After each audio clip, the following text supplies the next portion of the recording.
শরীয়তপুরে bureau বাংলাদেশের অর্থায়নে ফলদ, বনজ ও ঔষধি গাছের চারা বিতরণ করা হয়েছে।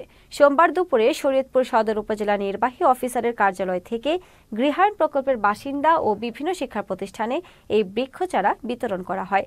জানা যায়, দেশের অভ্যন্তরে অতিরিক্ত তাপদাহ ও শুষ্ক আবহাওয়া নিরসনে এই চারা গাছ বিতরণ করা হয়।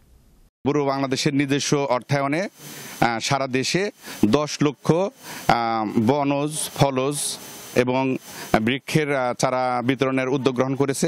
আমরা এই বিভিন্ন টাইপের ফলদ, বনজ, ঔষধি বৃক্ষরোপণের কার্যক্রমের অংশ হিসেবে আমরা আজকের এই কাজটি করছি। এখানে টোটাল 3,500 গাছ আমরা আজকে বিতরণ করছি।